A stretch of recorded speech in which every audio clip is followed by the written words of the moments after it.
আসসালামু আলাইকুম। Bangladesh engineering training ইনস্টিটিউটের পক্ষ থেকে সবাইকে স্বাগত।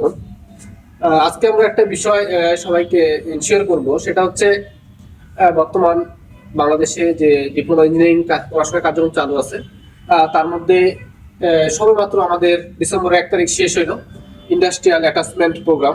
ইন্ডাস্ট্রিয়াল অ্যাটাচমেন্ট প্রোগ্রামে বর্তমান যে ছাত্রছাত্রীরা শেষ করেছেন, সরকারি এবং বেসরকারি পলিটেকনিকের যে ছাত্রছাত্রীরা আছেন, আপনারা সকলের মনে কিছু প্রশ্ন জাগরিত হয়েছে।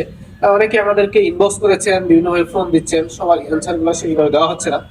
এই জন্য ভাবলাম যে একটা ভিডিও করার মাধ্যমে সবাইকে জানানোর চেষ্টা করতেছি। তো আজকে আমাদের সাথে উপস্থিত আছে ঢাকা পলিটেকনিক ইনস্টিটিউটের ছাত্র মোহাম্মদ স্বাধীন। সে আমাদের এখানে অ্যাটাচমেন্ট করতেছিল। আজকে তাদের ফরমালি অফিসিয়াল সমস্ত কার্যক্রমগুলো শেষ করা হলো। আমরা আজকে তাদেরকে বিদায় দিয়ে মোটামুটি তাদের ব্যাপারটা সংক্ষিপ্ত করেছি, শেষ করেছি। আসসালামু আলাইকুম রিপন ভাই। ওয়ালাইকুম আসসালাম। আলহামদুলিল্লাহ আছি, আলহামদুলিল্লাহ ভালো আছি। তুমি কেমন আছো? আলহামদুলিল্লাহ ভালো আছি। আসলে আমরা যারা এই ইন্ডাস্ট্রিয়াল অ্যাটাচমেন্ট শেষ করলাম, আসলে আমাদের মনে এখন বর্তমানে অনেক প্রশ্ন। আর আমরা যেহেতু ঢাকা পলিটেকনিকে আছি, দেখা যায় যে ঢাকার বাইরের যে পলিটেকনিক ইনস্টিটিউট গুলো আছে, হ্যাঁ, সেখান থেকে সকল আমাদের ব্যাচমেট যারা আছে তারা আমাদের কাছে সবসময় ইনবক্স করে, বিভিন্ন প্রশ্ন করে। তো আসলে তাদেরকে তো এককভাবে এতগুলো মেসেজের উত্তর দেওয়া সম্ভব হয় না, কিংবা বিভিন্ন ব্যস্ততার কারণে তাদের সাথে কমিউনিকেশন করাটা সম্ভব হয় না। তো আজকে আমি চাচ্ছি যে তাদের এই প্রশ্নগুলো আপনার কাছে আমি তুলে ধরবো, এবং আপনি এই প্রশ্নগুলোর উত্তর দেবেন, এবং তার মাধ্যমে পলিটেকনিকের সকল শিক্ষার্থীরা উপকৃত হতে পারবে। তো প্রথমের দিকে দেখা যায় যে কিছু ফ্রেন্ড আমাদেরকে কোশ্চেন করে, যেমন যে এই যে আমরা 3 মাস ইন্টার্নশিপ শেষ করলাম, এরপরে আমাদের যে লগবুক আছে, এই লগবুকটা আমরা কিভাবে প্রসেসিং করে কোথা থেকে কোথায় নিয়ে যাবো, এবং সেখান থেকে আমরা কিভাবে সেটা আমাদের প্রতিষ্ঠানে জমা দেবো। তো এই বিষয়টা যদি একটু বলতেন। ধন্যবাদ স্বাধীনকে, অনেক ধন্যবাদ যে একটা গুরুত্বপূর্ণ টপিক নিয়ে আমাদের কাছে প্রশ্নের সম্মুখীন হয়েছে। আসলে তার প্রশ্নগুলোর উত্তরটা আমি দিচ্ছি। আমরা Bangladesh engineering training institute diploma ইঞ্জিনিয়ারদের কল্যাণে কাজ করে যাচ্ছি। সে প্রেক্ষিতে এটা একটা তাদের সমসাময়িক প্রশ্ন। যাই হোক, তার প্রশ্নটা ছিল এরকম যে স্বাধীন, তোমরা চাচ্ছ যে তোমাদের এখন লগবুকটা কোথায় জমা দিবা, কি করবা, এবং পরবর্তী যে তোমাদের 12 উইকের একটা অ্যাটাচমেন্ট শেষ হলো, এর পরের সময়টা তোমরা কোথায় অতিবাহিত করবা। এই ওভারঅল প্রশ্ন উত্তরটা আমি এভাবে দিচ্ছি। সেটা হচ্ছে তোমরা যে লগবুকটা এখন তৈরি করেছো, তোমাদের আমরা ইন্ডাস্ট্রিয়াল অ্যাটাচমেন্টের যে 12 সপ্তাহ লগবুক তৈরি করেছি, এই লগবুকটাতে তোমরা হয়তো জানো না, এখানে 22টা পেজ আছে। এই 22টা পেজে তোমাদের টোটালি 12 উইকের একটা সামারি টানা আছে। এই তোমাদের প্রথম কাজ হচ্ছে আমাদের লগ বুকে 22টা পেজে আমাদের টোটাল কাজগুলো মানে সারিবদ্ধভাবে সাজানো আছে কিনা। যদি সাজানো থাকে, সেখানে তুমি যে ইন্টার্নি করেছো, তুমি একজন ছাত্র হিসেবে তোমার স্বাক্ষরের জায়গায় স্বাক্ষরটা আছে কিনা, এবং তুমি যার আন্ডারে কাজ শিখেছো সেই স্যারের স্বাক্ষরটা আছে কিনা, এবং তোমার কলেজে যাওয়ার পর তোমার যে স্যারের একটা স্বাক্ষর, এই স্বাক্ষরটা ফাঁকা থাকবে। এখন তোমাদের যে কাজটা হচ্ছে, তোমরা এই লগবুকটা জমা দিবা তোমাদের কলেজে দিয়ে। আমাদের কাছ থেকে আমরা মার্কটা সব দিয়ে দিচ্ছি, এগুলো আমরা সিলকালা করে দিচ্ছি, তোমাদের কলেজে জমা দিবা। এবং কলেজে জমা দেওয়ার সিস্টেমটা হচ্ছে, তুমি যখন আমাদের এখানে এসেছিলা, আমাদেরকে একটা চিঠি দিয়েছিলা, এবং এরপরে তোমাদের একজন গাইড টিচার ছিল যারা আমাদের সাথে সার্বক্ষণিক যোগাযোগ করেছে এবং তোমাদের সাথে যোগাযোগ করেছে। তোমরা তোমাদের খাতাটা তোমাদের গাইড টিচারের কাছে দিয়ে দিবা। তোমাদের গাইড টিচার বিভিন্ন ফরম্যাট মেনটেন করবে। এর পরবর্তী যে তোমাদের কাজটা আছে, তোমরা এখন, আমরা জানি ইন্ডাস্ট্রিয়াল অ্যাটাচমেন্টকে 2টা স্টেজে ভাগ করা হয়। নাম্বার 1, একটা ইন্ডাস্ট্রিয়াল অ্যাটাচমেন্ট করতে হয় 12 উইক, আর 3 উইক করতে হয় নিজ নিজ স্ব প্রতিষ্ঠানে। এখন তোমাদের ইন্ডাস্ট্রিয়াল অ্যাটাচমেন্টের যে ইন্ডাস্ট্রির কাজটা তোমাদের এখন শেষ হয়ে গেছে। এরপর যে তোমাদের কার্যক্রমটা, এটা হলো তোমাদের প্রতিষ্ঠানে, নিজ নিজ প্রতিষ্ঠান। নিজ নিজ প্রতিষ্ঠানের ক্ষেত্রে তোমাদের যে কাজটা হবে, তোমাদের 3 উইক তোমরা সেই প্রতিষ্ঠানে করবা। সর্বপ্রথম কাজটা হচ্ছে তোমরা তোমাদের স্যারদের সাথে সম্পর্ক বজায় রাখবা, তাদের সাথে একটা যাতায়াত রাখবা। স্যারদেরকে এই 3 সপ্তাহ এখন তোমাদের স্যাররা তোমাদের কলেজের সৌন্দর্য বদলে বিভিন্ন কাজ করতে পারে, এবং কোনো ধরনের মানচিত্র, কোনো ধরনের আঁকা আঁকি বা কলেজকে কারুকার্যময় করার জন্য বিভিন্ন ধরনের ফোয়ারা, বিভিন্ন কিছু বানাইতে পারে, এটা স্বাভাবিক। সেক্ষেত্রে তোমরা তোমাদের মসজিদে উন্নয়নমূলক কাজ করতে পারো, তোমরা তোমাদের ডিপার্টমেন্টাল যে কাজগুলো আছে এগুলো তোমরা সেখানে করতে পারবা। তো আরো দেখা যায় যে আরো বিভিন্ন ধরনের প্রশ্ন থাকে, যেমন এই যে আমরা ইন্টার্নশিপ শেষ করলাম, এরপরে আমরা ক্যাম্পাসে ফিরবো। তো এই প্রশ্নটা আপনি নিজে থেকেই আমাকে বললেন, তো এই জন্য আরো বেশি উপকৃত হলাম। তো দেখা যাচ্ছে যে আমরা এখন ইন্টার্নশিপ শেষ, তো আমাদের 8ম সেমিস্টারের যে আমরা আমাদের কি ধরনের পরীক্ষা হবে, লিখিত নাকি ভাইবা, অথবা এটা হচ্ছে কখন হবে, এই সময়টা, এটা আমরা এই বিষয়ে একটু জানতে চাচ্ছি। এটা গুরুত্বপূর্ণ প্রশ্ন করেছো। সেটা হচ্ছে আমাদের, তোমরা হয়তো সকলে অবগত আছো, তারপর আমি একটু মনে করাই দিচ্ছি। 8ম পর্বটা টোটালি আমাদের একটা প্র্যাকটিক্যাল বেজে একটা সেমিস্টার। এই সেমিস্টারে আমাদের কোনো থিওরিটিক্যাল লিখিত পরীক্ষা হয় না। সম্পূর্ণ প্র্যাকটিক্যালের যে নলেজগুলো হয়, এই নলেজগুলো জাস্ট আমরা একটা ভাইবা পরীক্ষা দেওয়ার মাধ্যমে সেমিস্টারে আমরা সমাপ্ত করে থাকি। সেক্ষেত্রে আমাদের ক্ষেত্রেও সেম, আমরা এখন অষ্টম পর্ব ইন্ডাস্ট্রি অ্যাটাচমেন্ট শেষ করেছি, এখন আমরা কলেজের 3 উইক শেষ করব।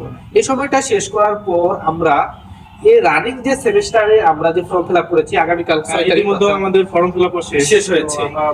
সেক্ষেত্রে আমরা সেক্ষেত্রে আমরা ফর্ম ফিল আপ হওয়ার পর যখন এই ফর্ম ফিল আপ করার কারণে আমরা কারিগরি শিক্ষা অধিদপ্তর নির্দেশনা মোতাবেক বলতে পারি 4 জানুয়ারি আমাদের সেমিস্টার ফাইনাল পরীক্ষা শুরু হবে। এই 4 জানুয়ারি সেমিস্টার ফাইনাল পরীক্ষা, থিওরিটিক্যাল পরীক্ষা শুরু হবে। এই থিওরিটিক্যাল পরীক্ষাগুলো যেহেতু আমাদের অষ্টম পর্ব থিওরিটিক্যাল পরীক্ষা নাই, সেক্ষেত্রে আমাদের থিওরিটিক্যাল পরীক্ষা শেষ হওয়ার পর আমরা যখন প্র্যাকটিক্যাল পরীক্ষা হবে তখন আমরা বর্তমান যে স্টুডেন্টরা আছে তাদের থিওরিটিক্যাল শেষ হওয়ার পর আমরা তাদের প্র্যাকটিক্যাল পরীক্ষার সময় আমরা প্র্যাকটিক্যাল দিব। এর ভিতরে তোমাদের সাথে যারা রেফার করেছে এই রেফারকৃত স্টুডেন্টরা এই রানিং সেমিস্টারের সাথে তার রেফার সাবজেক্ট সেমিস্টারের যে এক্সাম হচ্ছে এটার সাথে তাদের রেফার পরীক্ষা হবে এবং তারপরে যে ভাইবা হবে সেটার সাথে তারা ভাইবা অংশগ্রহণ করবে। পরীক্ষা অংশগ্রহণ আর এই ভাইবার মাধ্যমেই আমরা আমাদের মানে সমস্ত কার্যক্রম শেষ করব। তবে আরেকটু ইন্টারনাল কথা বলে রাখি, তোমরা হয়তো অবগত আছো, অষ্টম পর্বে যদি তোমরা A+ মার্কটা না পাও সেক্ষেত্রে কিন্তু তোমাদের রেজাল্টটা খারাপ হয়ে যাবে। সেক্ষেত্রে অষ্টম পর্বে A+ মার্ক পাওয়ার জন্য তোমার যে ডিপার্টমেন্টাল টিচার আছে, গাইড টিচার আছে, তার সাথে সুসম্পর্ক বজায় রাখতে হবে। তুমি যে প্রতিষ্ঠানে ইন্ডাস্ট্রিয়াল অ্যাটাচমেন্ট করতেছো সেই প্রতিষ্ঠানের থেকে যেন একটা ভালো একটা মার্ক পাও। তোমরা হয়তো জানো ইন্ডাস্ট্রিয়াল অ্যাটাচমেন্টে অষ্টম পর্ব 300 মার্কের একটা সেমিস্টার, সেখানে 200 মার্ক হলো ইন্ডাস্ট্রিয়াল অ্যাটাচমেন্ট সেই কোম্পানির কাছে, সেই প্রতিষ্ঠানের কাছে, সেই ট্রেনিং সেন্টারের কাছে, 100 মার্ক প্রতিষ্ঠানের কাছে। 100 মার্ক মাত্র। যদি তোমার ট্রেনিং সেন্টার চায় তোমার 200 মার্কের মধ্যে 190 মার্ক দিবে, 195 মার্ক দিবে, দিতে পারবে। যদি ট্রেনিং সেন্টার চায় 200 মার্কের মধ্যে 100 মার্ক দিবে, অর্থাৎ 200 মার্কের মধ্যে তোমার 100 মার্ক হলে 5 মার্ক, আর কলেজের 100 মার্কের মধ্যে 50 মার্ক হলে 5 মার্ক। সেক্ষেত্রে তুমি 50 পাইতে পারো, 98 পেতে পারো। এখানে 200 পেতে পারো, সেক্ষেত্রে 198 পেতে পারো। সেটা নির্ভর করবে তোমার কাজের উপর, তোমার সেন্সিয়ারের উপর, তোমার বিভিন্ন চলাফেরা এসব কিছু উপর নির্ভর করবে। তবে যদি তোমরা তোমাদের কাঙ্ক্ষিত নাম্বারটা পেয়ে যাও সেক্ষেত্রে তোমাদের জন্য ভালো। তবে একটু বলে রাখি, অষ্টম পর্বের জন্য 240 মার্ক হলো A+ মার্ক। হ্যাঁ, A+ মার্ক হলো 240 মার্ক। 240 মার্ক পাইলে তোমরা তোমাদের A+ মার্কটা পেয়ে যাবে। আচ্ছা, তো ভাইয়া আসলে অনেক উপকৃত হলাম এবং এই যে এই কয়েকদিনে দেখা যাচ্ছে যে মানে মেসেঞ্জারে একের পরে এক বিভিন্ন জায়গা থেকে বিভিন্ন ফ্রেন্ড তারা হচ্ছে মেসেজ করতেছে, বিভিন্ন প্রশ্ন করতেছে, বলতেছে যে আমরা কিভাবে কি করব, আমাদের নেক্সট স্টেপটা কি, এখন কোথায় যাব, কি করতে হবে। এগুলো কিন্তু আসলে একটা ভিডিওর মাধ্যমে কিন্তু আমরা যদি উপস্থাপন করি তাহলে সবার কাছে ছড়িয়ে দেওয়া সম্ভব, সবাই জানতে পারে। কিন্তু এক এক করে মানে মেসেজে আসলে সবার সাথে কমিউনিকেশন করতে গেলে আমাদের অনেক সময়ের প্রয়োজন। এজন্য আমরা চেষ্টা করলাম যে একটা ভিডিওর মাধ্যমে আসলে তাদেরকে জানানোর। আসলে আমাদের আশা করি সবাই অনেক উপকৃত হবে এটার মাধ্যমে। আসলে আমাদের ব্যক্তিগত জীবনে অনেক কাজ কাম থাকে, তারপরে আমরা চাকরি বাকরির সাথে যুক্ত আছি, তারপর আমরা একটা প্রতিষ্ঠান চালাই, সেক্ষেত্রে সবার সাথে যুক্ত হওয়া হয় না।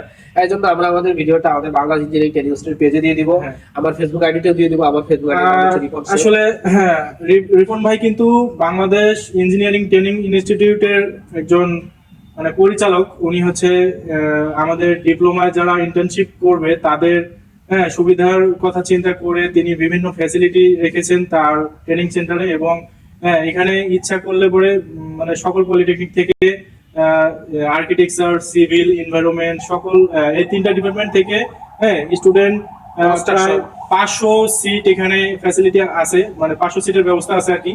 তো যে পলিটেকনিক থেকে আসুক না কেন, সরকারি বেসরকারি সকল পলিটেকনিক থেকে কিন্তু এখানে ইন্টার্নশিপ করার সুযোগ রয়েছে। তো ভাইয়ের আমি যে ট্রেনিং সেন্টারের বিভিন্ন কার্যক্রমগুলো দেখেছি, এগুলো দেখার পরে আমার এত পরিমাণ ভালো লেগেছে। তো সবাইকে আমি সাজেস্ট করব যে রিপন ভাইয়ের এই বাংলাদেশ ইঞ্জিনিয়ারিং ট্রেনিং ইনস্টিটিউটে সবাই সেবাটা গ্রহণ করার চেষ্টা করবেন। এতে আপনারা অনেক উপকৃত হতে পারবেন। তো যারা আর কি এই ট্রেনিং ইনস্টিটিউট থেকে সেবা গ্রহণ করতে চাচ্ছেন কিংবা এখানে আপনারা ইন্টার্নশিপ করতে চাচ্ছেন, তারা সরাসরি ইনবক্সে মেসেজ করতে পারবেন রিপন ভাইয়ের পেজে। তো ধন্যবাদ সবাইকে। সেক্ষেত্রে স্বাধীনকে অনেক ধন্যবাদ। আমরা ঢাকা পলিটেকনিকের একজন আর্কিটেকচার ডিপার্টমেন্টের ছাত্রের সাথে তার অষ্টম পর্ব সমাপ্ত লগ্নে আমরা তার সাথে তার কিছু বক্তব্য শুনলাম। সেক্ষেত্রে আমি বলবো আমাদের মিশন এবং ভিশন হচ্ছে একটাই, আমরা দক্ষ কারিগর হতে চাই, ডিপ্লোমা ইঞ্জিনিয়ারদেরকে একজন দক্ষ ডিপ্লোমা ইঞ্জিনিয়ার হিসেবে গড়ে তুলতে চাই। আমাদের যে সমস্ত স্যারেরা রয়েছেন সকলেই বাংলাদেশের বিভিন্ন দপ্তরে কর্মরত এবং তারা সরাসরি কাজের সাথে জড়িত। তবে আমাদের কাজের পাশাপাশি আমরা আমাদের বাংলা ইঞ্জিনিয়ারিং ট্রেনিং ইনস্টিটিউটকে একটা সেবা দানকারী প্রতিষ্ঠান হিসেবে এগিয়ে নিতে চাচ্ছি। আর রিপন ভাই, আপনার সাথে কথা বলে অত্যন্ত ভালো লাগলো, আমার মানে অনেক খুশি হলাম। তো ধন্যবাদ তোমাকে, আপনাকে অনেক অনেক ধন্যবাদ। হ্যাঁ। আসলে আপনার একটা ভিডিওর পার্ট হতে পেরে আমি আসলে গর্বিত। আর ভবিষ্যতে আপনার সাথে আরো ওই ধরনের কাজ করার ইচ্ছা পোষণ করছি। ধন্যবাদ ঠিক আছে সবাইকে। স্বাধীন, তোমাকে অনেক ভালো ধন্যবাদ, থাকবেন। সবাইকে অনেক ধন্যবাদ।